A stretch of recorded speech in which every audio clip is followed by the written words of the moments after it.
ఇంత మాత్రానికే తిట్టేసేయాలి ఆ దేవుణ్ణి? మరి ఇన్నాళ్ళు చేశాడు కదా, ఇన్ని అనుభవించాం కదా, విసిరేస్తే పండు వచ్చింది కదా, అప్పుడు తిన్నాం కదా,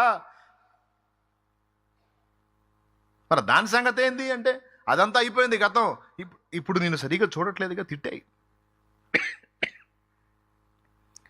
ఇప్పుడు శ్రమ నేను చూడను, గతంలో నా తండ్రి నాకు చేసిన ఉపకారాలు నేను చూస్తాను, మేలు నేను చూస్తాను. పిల్లలైనా, ఆరోగ్యమైన, ఈ దేహమైనా, ఐశ్వర్యమైన, దాసదాసి జనాంగమైన, ఒంటెలైనా, ఎడ్లైనా, గాడిదలైనా, పశువులైనా, పొలములైనా, ఎవరైనా, ఏవైనా, ఆఖరికి నేనైనా ఆయన చేస్తేనే కదా వచ్చింది. ఆయన ఇస్తేనే కదా ఇవన్నీ నాకు వచ్చింది. ఆయన ఇవన్నీ నాకు ఎక్కడొస్తాయి? కాబట్టి అన్నీ ఇచ్చింది ఆయన, అవసరమైతే తీసుకునేది ఆయన. ఆయనకే స్తోత్రం అని ఏబు గెలిచాడు.